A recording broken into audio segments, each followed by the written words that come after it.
जय हिंद। ये भी क्वेश्चंस जो है ये यूपीएससी का है, फिर से बता रहे हैं हम। आने वाले कुछ पार्ट में यूपीएससी के बहुत सारे क्वेश्चंस जो है आपको जो अपलोड करेंगे, जो कि ऑलरेडी प्रीलिम्स में कि जो वहाँ का जो प्रीलिम्स एग्जाम्स होते हैं यानी प्रारंभिक एग्जाम्स होते हैं उसके क्वेश्चंस जो है यहाँ पर हम क्या करेंगे आपको बताएंगे।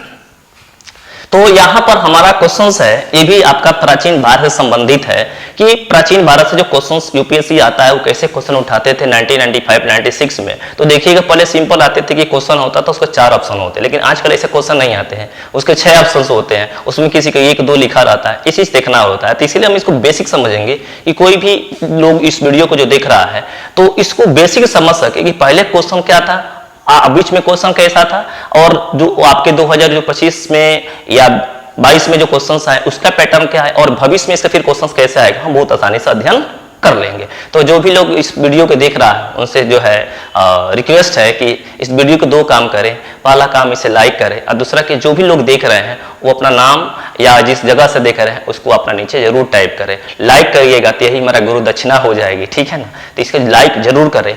और ऐसे भी माना गया है कि ज्ञान जो है बढ़ाने से बढ़ता है, तो कैसे बढ़ाना है, तो अपने मोबाइल को उठाना है और उसमें शेयर का ऑप्शन आता है, अपने दोस्तों को फ्रेंड को इस वीडियो को जरूर शेयर करें, ठीक है ना। ओके चलिए, तो अगला हमारा क्वेश्चन है कि आरंभिक वैदिक साहित्य। देखिएगा वैदिक साहित्य और आरंभिक 2 चीज होता है, यानी कि शुरुआत के दौर में जो वैदिक साहित्य लिखा हो गया। देखिएगा शुरुआत में क्या होता है, कोई हम काम करते हैं तो कहते हैं कि देखो इस शुरुआत के मेरा स्कूल का बिल्डिंग था ऐसे बना था, और शुरुआत के बाद से ये जो मेरा बिल्डिंग बना है ऐसे बना हुआ है। तो हम कहते हैं कि शुरुआत में मेरा स्कूल जो बना था ना 2 कमरे का था, आज हमारे पास 200 कमरे का स्कूल है। तो ये हम बात कह सकते हैं। तो शुरुआती दौर पे, ठीक है ना। तो आरंभिक वैदिक साहित्य में यानी शुरुआत में जो वैदिक साहित्य लिखा गया था, साहित्य मतलब होता है सब कुछ जिसमें कि सारा जो है हिस्ट्री जो है वैदिक चीज का लिखा हुआ था शुरुआती दौर में।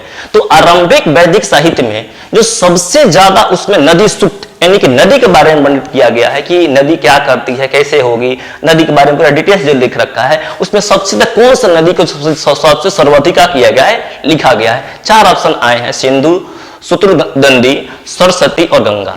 तो सबसे ज्यादा आरंभिक वैदिक साहित्य में जो सबसे ज्यादा नदी का वर्णन किया गया है वह सिंधु नदी है। हम ऑलरेडी जानते हैं कि आज जो है सिंधु नदी का 70% भाग जो है पाकिस्तान में बहता है। तो इस हमारे वैदिक सभ्यता के अनुसार से हम दावा कर सकते हैं कि पूरा पाकिस्तान जो है वैदिक सभ्यता का क्या है, धरती है, और इस सनातन का उद्गम स्थान है। वहां पर जो है इस्लाम कैसे आया, ये बात की बात हो गई, ठीक है ना।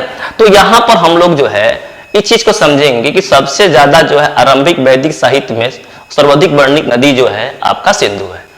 आरंभिक वैदिक साहित्य में सर्वाधिक वर्णित नदी जो है सिंधु है। इसके बाद से सरस्वती नदी का स्थान आता है। इसमें गंगा का 1 बार जबकि यमुना का 3 बार क्या होता है उल्लेख मिलता है।